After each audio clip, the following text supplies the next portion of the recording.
You're listening to the Pandemic Podcast. We equip you to live the most real life possible in the face of today's crises.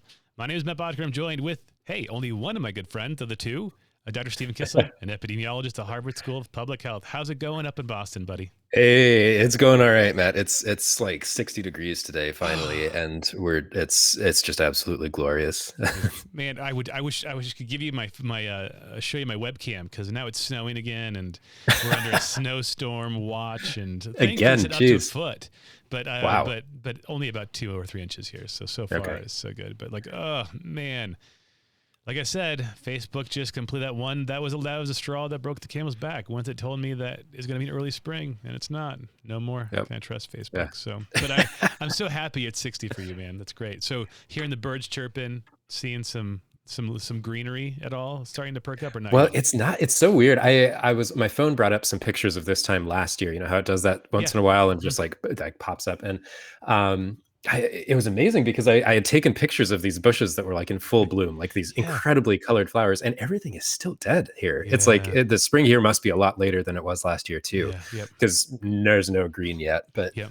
it must be coming. So I was seeing the same thing on the last year. I was like, and I remember it was a really early spring here in Colorado, and it was awesome. It was one kind of benefit, but then of course that led to a really terrible summer in Colorado with the enormous amount of fires and devastation. So hey, I don't like the snow, but if it's precipitation, we're good. But we're not here to be the weathermen. We're here to talk about all things COVID. So before we get going, a couple things. We love reviews. Hey, we got like 3 or 4 of them in the past week. That was awesome. Would love to see them. It gets us motivated. I got one here. I'll read this, a positive, fun one here if I can open it up.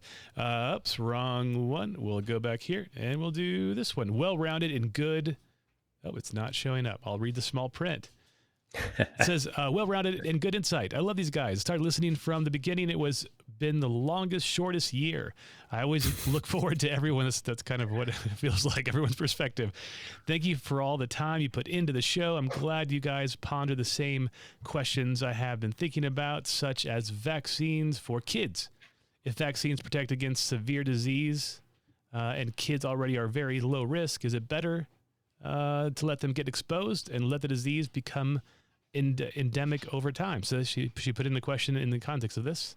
I think only time will tell. So we had one of those, and then just an FYI, we got a not so good review. We got 2 out of 3 stars from somebody says, feelings are now science.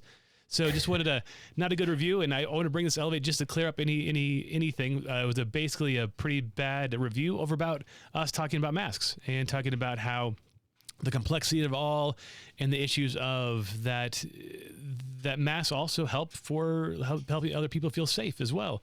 But that wasn't the only reason. Of course, we also believe that actually scientifically grounded. We wouldn't say that they don't work, so just put them on to make people feel good. The person who left this review probably haven't listened to our previous episodes. You can go back to 66. I think it's episode 66, just a couple down. We talk about it again. And there's a bunch of links in the show notes of the science behind masks and their efficacy that Mark and Stephen has shared with me. They show that they actually do work. And of course, the complicated question by talking about what it means by work. But we talk about it there. We've talked about it in the past. So we have a long story about dealing with masks. And it's not just feelings, it's science, but also, as Stephen has enlightened my mind to, that like all things, epidemiology is complicated. It's not just that, but it's also dealing with how do you deal with just health on a large scale on all different levels, which is considerations on different things. So check out our previous podcast, particularly 66. If you want to support us, $5 a month. That's all it takes. Patreon.com/pandemic podcast, or just a one-time gift. PayPal, Venmo, all in the show notes. Okay, so let's get started, Stephen. So I'm going to start with this. We were talking off before we started recording about what you were up to. You're working on something. I thought this would be a great catalyst to talk about tons of things with COVID related. So why don't you share what you're kind of talking about, what you're working on right now with vaccines, and then let's kind of chat about how that impacts us and what's going on in my world particularly as well. Yeah. So the vaccine landscape seems to be changing by the minute. It's been, absolutely unbelievable. And what I mean by that in particular is, we recently found out that states are generally going to be opening up their vaccination to all adults on May 1st, if not before. Okay. And so that's a really big deal, because a lot of what we've been talking about so far is about vaccine prioritization. Who should we be giving the vaccine to first?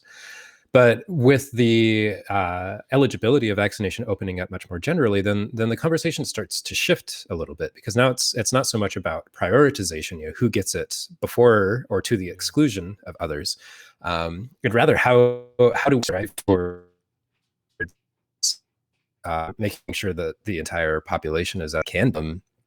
And so what we end up with is essentially these shifting notions of what we need to be doing.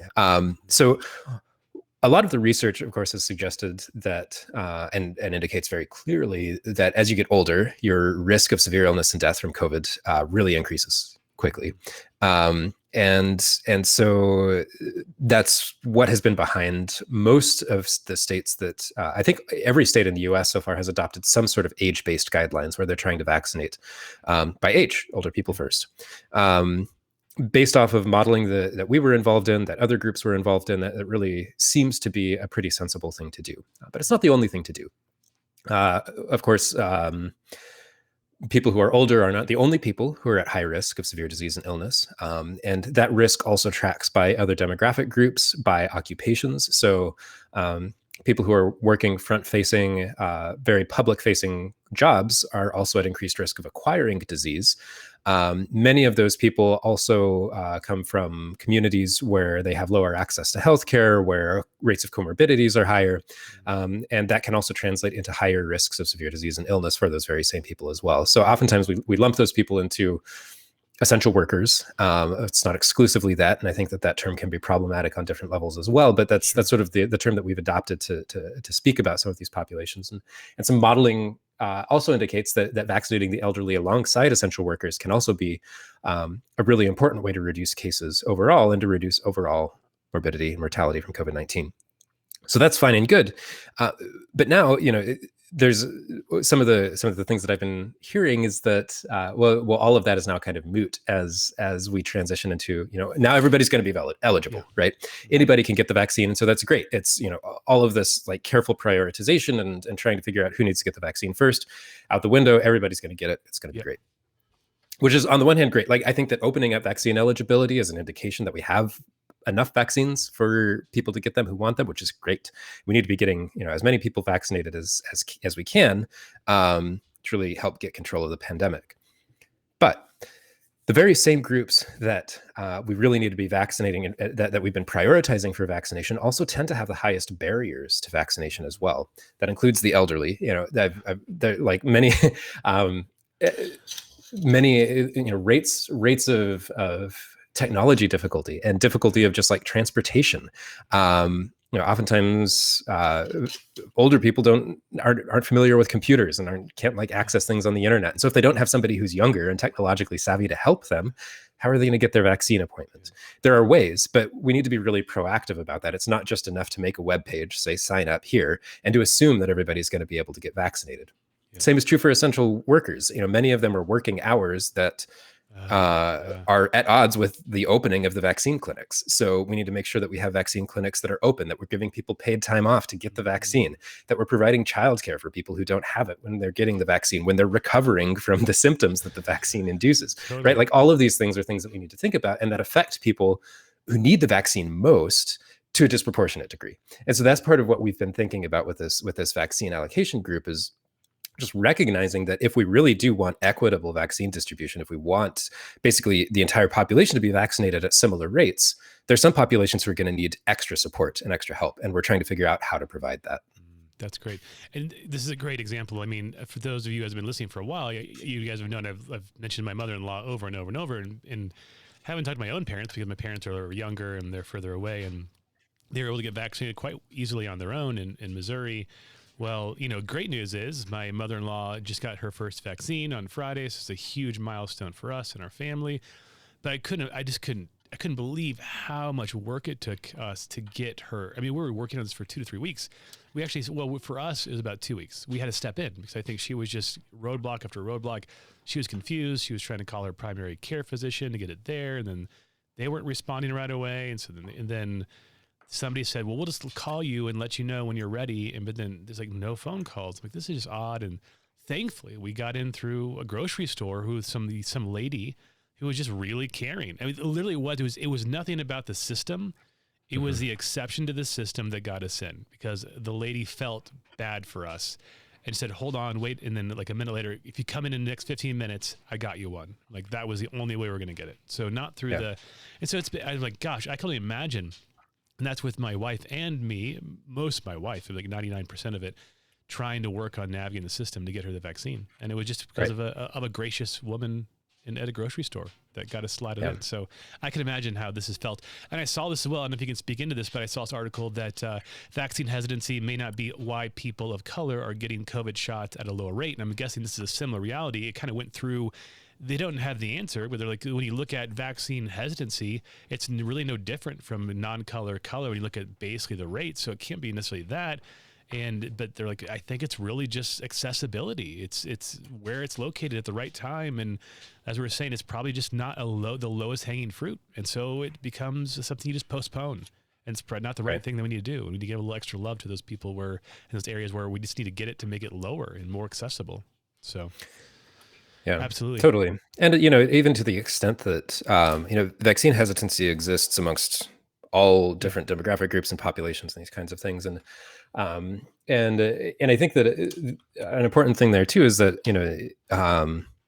it's really easy to blame the vaccine hesitant for their hesitancy. I mean, even long before COVID, I've always sort of thought that like, we as public health professionals really have a responsibility to recognize, we're living in a free society in which people do have the freedom to turn down the vaccines if they so choose. And so our job is to develop vaccines that are safe and effective, and to give very convincing arguments and reasons why we believe that these things are worth getting. And so if we see high rates of vaccine hesitancy in certain populations, that really reflects back on those of us who are working to develop the vaccines and distribute the vaccines, because that means that we haven't sufficiently done our job with some folks. We haven't really, reached out. We haven't shown that love in the way that we need to.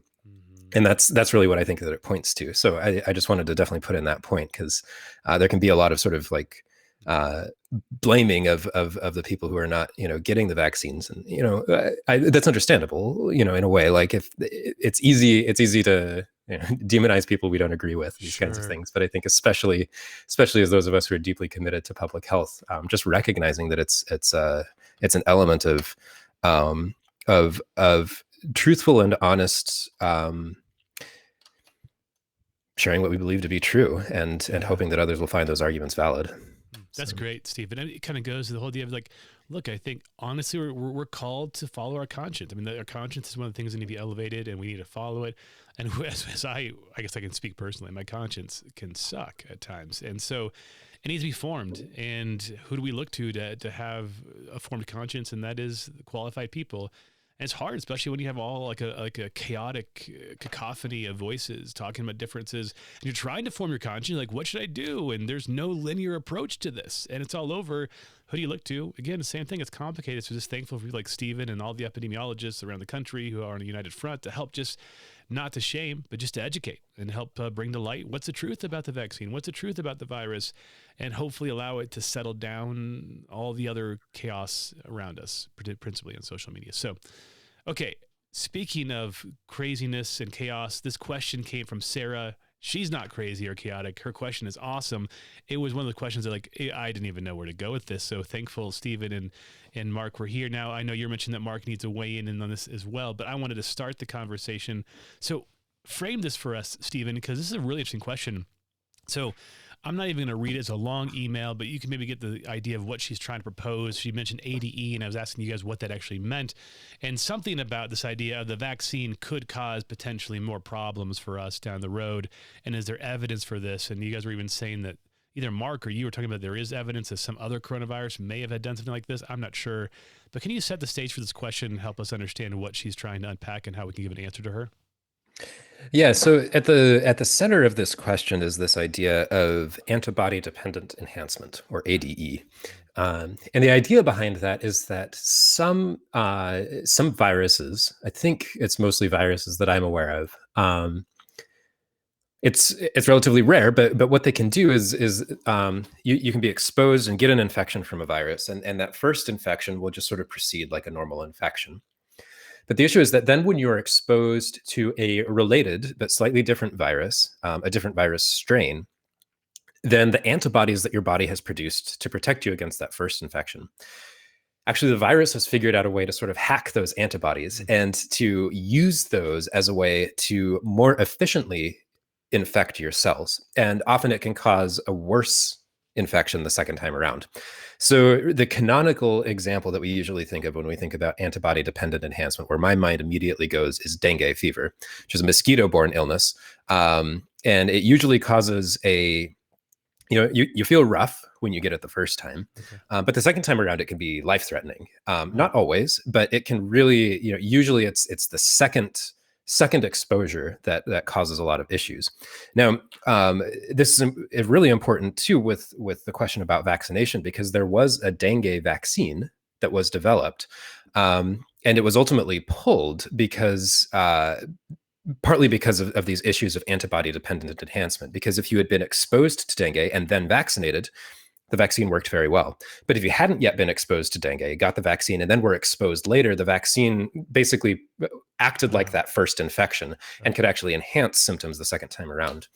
So that's something we've been watching very closely from the very beginning of the pandemic. I remember when we were still working in person. So this was back January, February of 2020. That was on the table. That was something that we were talking about with our group at Harvard, trying to understand, like, could this be the case? If so, how would we know? And so that's something we've been really paying attention to. And there were some articles written even early in the pandemic sort of speculating, could this happen? What are the different ways that it could happen? I can maybe direct you to one in the show notes that we could post as well. So with coronaviruses, antibody-dependent enhancement is just one of a couple of ways in which previous infection can affect and potentially exacerbate later infections. With previous coronaviruses, we've seen other types of these interactions between different infections. But to my knowledge, they don't quite fall under the same umbrella as like antibody-dependent enhancement, like we've seen with dengue. It's not totally clear how frequent they are, if there's actually anything, really to pull out from that. It was really sort of speculation, and it's grounded in some science, but the sample sizes were just not big enough to really draw out anything super conclusive. So what all of this goes to say is that we are in a time where there's we have variants starting to emerge, which in theory could maybe be different enough from an initial exposure where, if antibody-dependent enhancement exists, then it could lead to that. We haven't seen that on a large scale. We've seen people certainly who have been exposed and re-exposed to both the same type of coronavirus and to the variants. And I think that if this were a widespread, severe phenomenon, we'd probably know by now.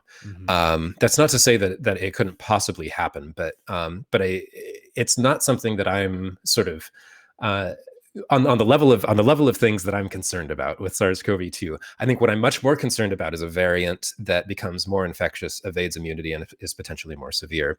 Something more like the P2 variant, for example, that we've seen circulating in Brazil and starting to spread outwards. So those sorts of things are sort of, I think, in these axes of likelihood and severity. I think that's sort of more on the more likely and potentially more impactful sort of thing than antibody-dependent enhancement, given what I know now.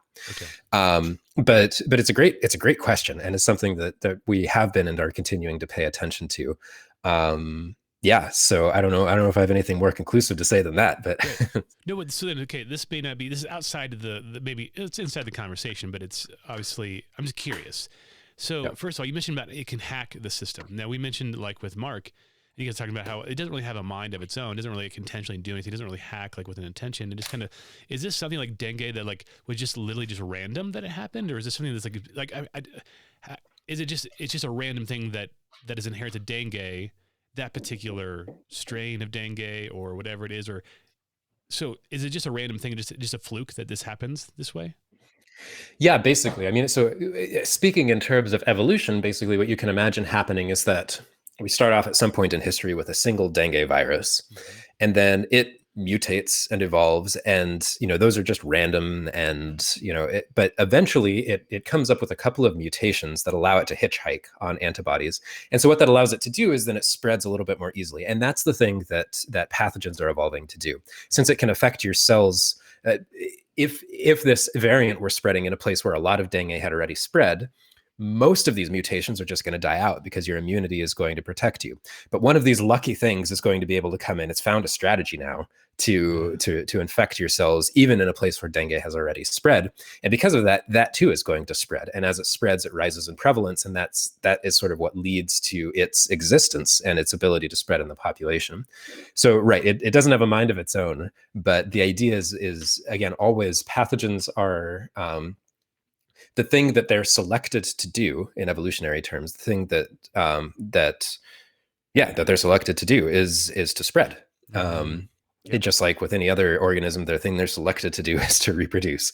And so when they do that successfully, then you start seeing them, and that's what happened here. So great. And then my second question is, Sarah mentioned this, and I don't know how this would be related. It's that say she was saying, well, wait for better vaccines. Everybody's going to get their vaccine. But in this situation, would that be an answer? Because it sounds like, with dengue, you just pull the vaccine. That's just, so in theory, if that was the case, I'm not saying there is, but like, would you just not have a vaccine for that? Or is there ways by which you're like, in theory, I'm just curious, like, what's the answer if, a random virus that spreads all over, is then a vaccine off the table, or is it still on the table? Just, you have to do new research or something? Yeah, I think it would just involve new research, and this is getting outside of my depth. So, if any vaccinologists are listening, please write in and correct anything that I'm about to say. But I think this again is one of the reasons why people have been so excited about the RNA vaccines, because I think that in theory, if you could. When we get the flu vaccine, we're actually vaccinated against multiple flu strains. It's usually a trivalent or a quadrivalent flu vaccine. So that means that we're getting vaccinated against two different types of A flu and usually two different types of B flu as well. Okay. So in theory, the same thing could happen where maybe you could have a vaccine that protects against all of the different types that are around. And that could provide this broadly protective immunity against all of them and prevent you from any one of them sort of sneaking around your immune system. Okay. That, I think, is the direction we would like to head. Okay, great. That makes sense. Okay, so let's continue on. Just bringing the attention to the Atlanta shooting last week and just the violence over that, and just how devastating this is, and how much hate has come from COVID. And just goes to show, I just wanted to mark this, what Stephen said months ago. We're talking about super spreading and the Pareto principle, and I was really pushing to like, what type of person. And like you were even saying, like in epidemiology, you guys try not to do that kind of reality of, because you know what it can do, that by kind of hallmarking the traits of a person, you single them out. And oftentimes this leads to just this kind of sense of like violence. And we see this here, the great example of calling it, the Asian flu, the China flu, that kind of stuff. These don't really do anything to help, but only just draw the attention to greater sense of violence and prejudice. So just our hearts go out to that, our hearts and prayers, and just, yes, I just want to bring that up. Hospitalization. Here's a question for you. This is what I wanted. So we're seeing cases go up just this morning, 21 states. Now, nothing dramatic, but we're just seeing a small tick, and there could be lots of reasons for this. Obviously, we know a lot of states just relaxed their policies, so it could be just that. Oftentimes, probably more complicated. It's more. But here's my pointed question that I thought of this morning, and that is, we're having 2.5 to 3.5 million people being vaccinated every day. It's increasing quickly. We have more and more people becoming naturally immune. Up until this point, we've just focused on, okay, you'd always say cases go up, they spike, and it's not until about 2 or 3 weeks after that we start seeing the hospitalization. So it's a lag indicator, right? So I'm thinking, could this now be inversing now, where if we're having more and more people vaccinated, which means they don't really have as many severe symptoms, and may have more mild symptoms, so they may not even want to get tested because they don't even notice it, but yet they have it. So then the tests don't go down, but then we still have less but more hospitalizations start. Could we see the inverse, by which we actually start seeing hospitalizations first, and then rates go up second? Is that a possibility now? Is that a thing you're talking about, or no? Yeah, so this is I really love this question, because this is a classic example of how to think like an epidemiologist. It's like, that's great. Yeah. So these are the sorts of things that we do and are thinking about, although I hadn't really considered this exact scenario. So yeah, so let's break it down. So you basically proposed like one hypothesis, right? Where there's people are getting vaccinated. The vaccine reduces your tendency to get a test, and yet eventually, COVID will spread to somebody who ends up getting hospitalized, and so we'll start to see rises in hospitalizations. So that's one possibility. On the other hand, so we're sort of in a period of time when we've been really highly vaccinating the people who are most likely to go to the hospital in the first place. And so what we might have is a scenario in which, if I'm 30 something and if I got COVID and I felt it, I'd go get a test. I haven't yet been vaccinated. But it would take somewhat longer if I happen to spread it onto someone else. The number of transmissions that would have to occur before it reached somebody who actually was at risk of going to the hospital is somewhat longer. And so you could actually imagine it going the other way too, where we start to see rises in cases in young people, for example, but then they become decoupled, right? Where you can see ups and downs in cases, but you can imagine sort of the extreme scenario where everybody who's at risk of severe disease and illness is vaccinated and nobody else is. And then we'd see all sorts of changes in the cases, but we wouldn't see anything happening with the hospitalizations because it would, everybody who would go to the hospital has already been protected.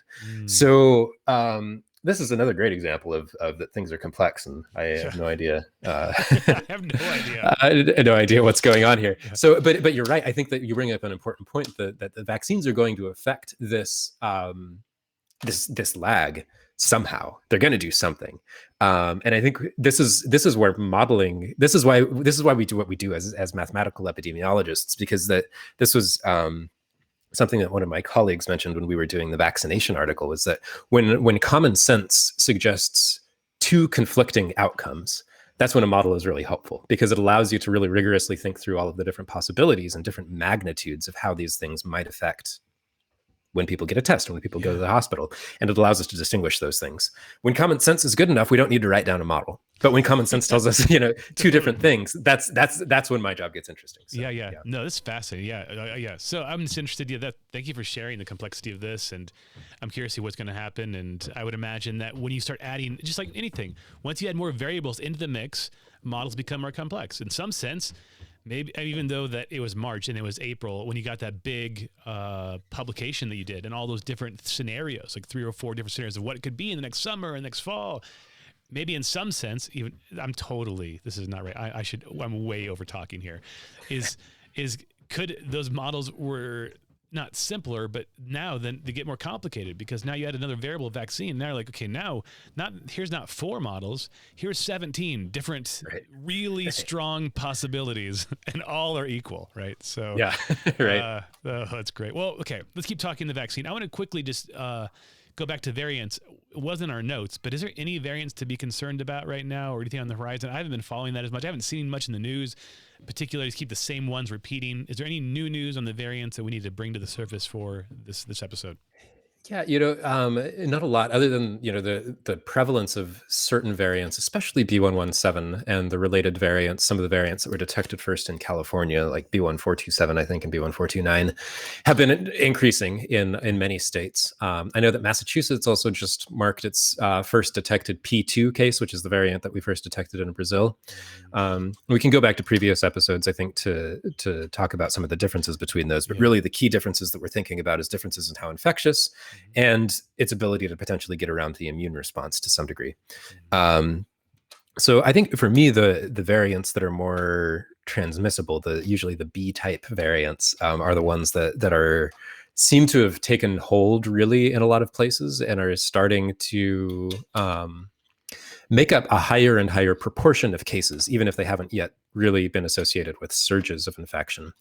That may just be a matter of time. Of course, there's a lot of complexity around this too. So there are going to be places that see more and more cases of the variants, but don't actually see an increase in total cases for all sorts of reasons, including the fact that we're turning into summer and that climate varies and behavior varies between different places. So having a variant at high prevalence doesn't guarantee that you're going to see a surge, but it makes it more likely.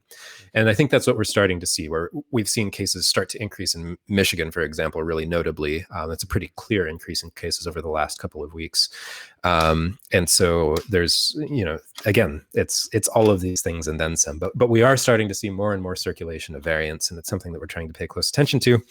And again, it's, as always, it's a race between the variants on the one hand, and then vaccination and changes in the season and all of these other things on the other. So. Okay. And curious, going back to Dr. Doom, Dr. Osterholm, have we seen any states, or is there any statistics of tipping over 50% of of any particular variants in one of the states, showing examples by which, is Michigan one of those, or is that just, it's too hard to tell? Do we have any of that data?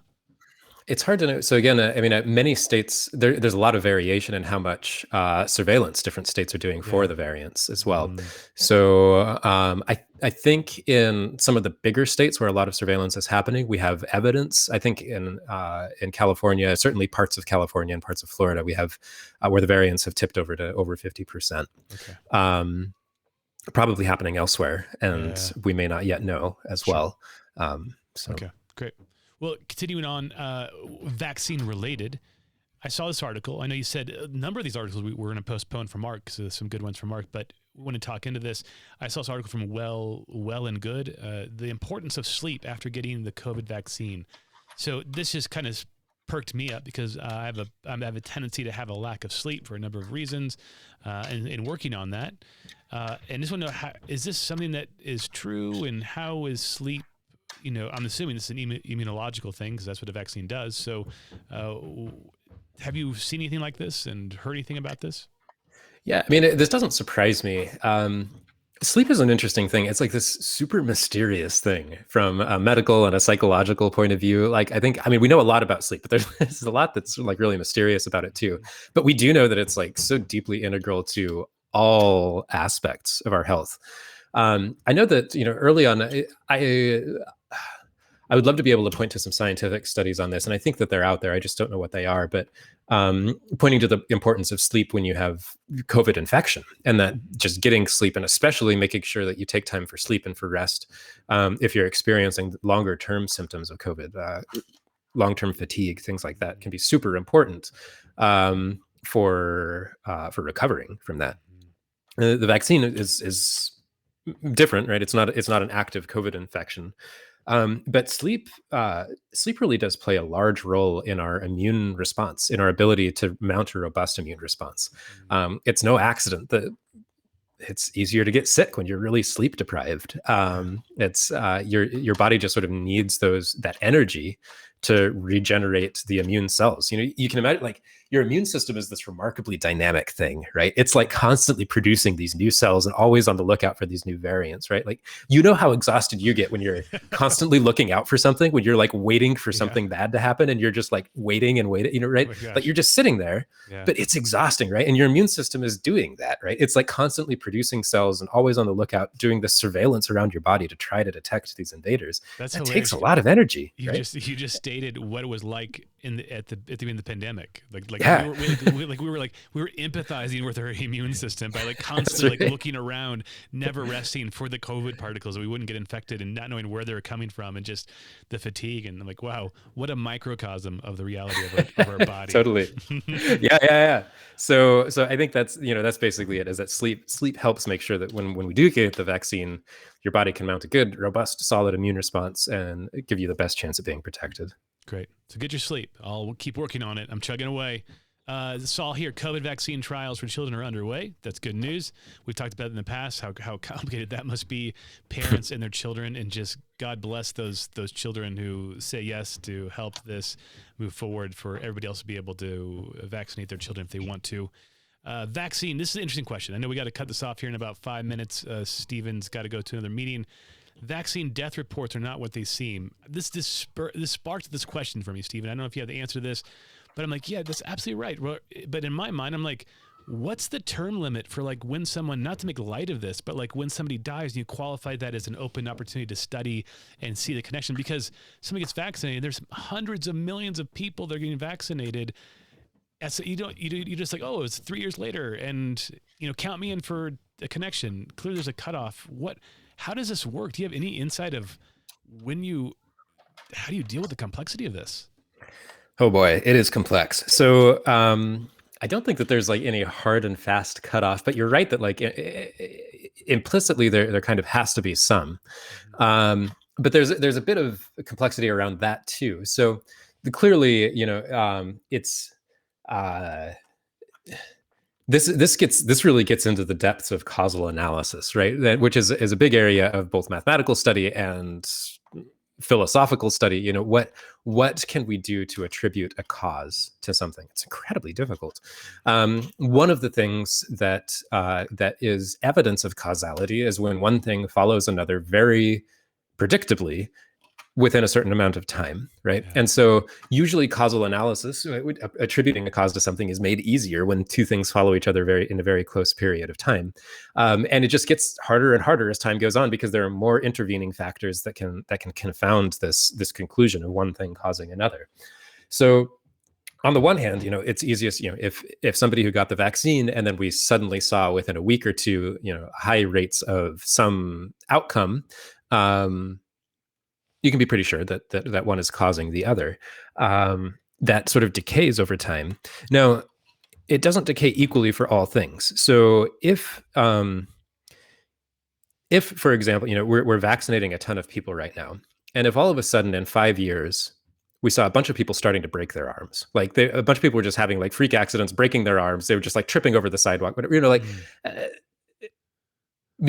might not like, it's probably not related to the vaccine, right? Like, I don't know, like we'd be looking for something else, maybe something else is, I don't know what would be causing people to break their arms, but there's no sort of like mechanistic link between other than, maybe the vaccine, you can speculate all sorts of different things, but this is to illustrate basically that the alternative is that if all of a sudden we start seeing these really weird immunological things happening, then it's like, well, maybe we should revisit this idea of the vaccine and what it's causing. Now, there's really good reason to believe that again, the vaccines are safe and effective both in the short term and it seems in the long term, because there's been a lot of questions about the RNA vaccine, right? And we've been administering RNA through vaccine type avenues to people with cancer for a very long time. And there have been animal trials for decades. And so there's good reason to believe that we're not going to see that kind of thing happening in the future either. But just to illustrate that one way to help with that analysis of attributing a cause is if there's reason to believe from our understanding of the system that two things might be connected as well. Yeah. So for certain things, that span of time is longer. For other things, that span of time is shorter when we can attribute causality. But the interesting thing is that I don't think it's very well articulated, and that would be a really interesting thing to look into. So if there are any philosophers of science listening to this podcast right now, we'd love to have you on to talk about this. Yeah, that'd be great. No, it's fascinating. I'm just curious about this and the connection between these two things, and then my mind started exploding. I know some people are really into privacy, and I guess this could be about privacy, but like the idea of like, that this is clearly being documented that I got the vaccine, whoever gets the vaccine, and that, down the road, like 6 months from now, all of a sudden there's like a pattern evolving. Is there a system that's like that's randomly watching this? Like, there's, we've had 100 million people get the vaccine, and then all of a sudden, in 6 months later, of these population, we see a rise in a flag of this similar reality. That'd be a fascinating reality to put together. But I understand all of the privacy and HIPAA and that kind of stuff that goes into play with that. But like that fascinates me to see that connection. We have to end here in just a minute, but I just want to drop this really quickly. AstraZeneca. There's been not a lot of problems. It's been blown up about this blood clot and this possibility. Know anything about the AstraZeneca and the blood clotting and that rare possibility? Yeah, so I mean, there's a lot of, as you said, like there were various European countries that pulled their approvals for the AstraZeneca vaccine, and now many of them are sort of readopting it. I think the important thing to point out is that this is the health regulation and safety system working as it should. Yeah. The rates of blood clotting, to my knowledge, to the extent that they exist with respect to these vaccines, is actually, I think, quite a bit. Like COVID itself causes a lot of blood clotting and a lot of strokes as well. And your risk of blood clotting from the vaccine, based on all of the evidence that we have, is again substantially lower than if you have COVID. Now, that's not to say like ideally the rate would be zero. We don't want people to be getting blood clots from a thing that they're putting into their bodies to keep themselves healthy. And so it merits review. It merits caution for sure. And that's why it was pulled. It was right. Like I think that all of this made good sense. This is what we should be doing. If there's a concern for safety, we might be starting to see these rare events as millions and millions of people get vaccinated. And when they pop up, we need to do a review. We need to check into that. We need to see what's happening. And that's what we're doing. And that review is proceeding and has proceeded, and seems like there's nothing really to be alarmed about as far as we can tell. At least as an undue, again, everything has some level of risk. And that's the question, is we're not saying that the vaccines are without risk. But we are saying that the level of risk that you take with getting a vaccine is so substantially much lower than the level of risk that you hold by getting COVID itself, that the vaccines are a very good option. Yep, that's great. Yeah, and on that, I think I know some people were questioning whether it should have been pulled, because that's like millions of people that could get the vaccine and save their lives potentially for some small reality. And I think that's up for grabs. But in the end, I think it's also, you mentioned before, it's like the healthcare system in general needs to be shown that it actually is being cautious. And so something about doing this to keep showing that you guys are actually taking this seriously. We're not pushing it out for pushing its sake. If there is anything, we'll stop. So there's a message that implants a future trust. And on this, it was part of this article, I'll put in the show notes, that I don't know if it's true, I didn't confirm it. It said that the blood clots with the vaccinated people were actually lower than the expected rate in the general population. So I think it's also a good sign that whatever it is, it's very, very nominal. We got to end there. Steven's got another meeting in 6 minutes. Steven, thanks for joining us. So good to have you and see you there, buddy. Yeah. If you guys want to check out him, you can follow his Twitter list. It's pretty awesome. Connect with him on Twitter, STEPHENKISSLER. Support us, please. Patreon.com/pandemicpodcast or Venmo, PayPal on the show notes. I hope you guys have a wonderful week. We'll see you all next Monday. Take care and bye-bye.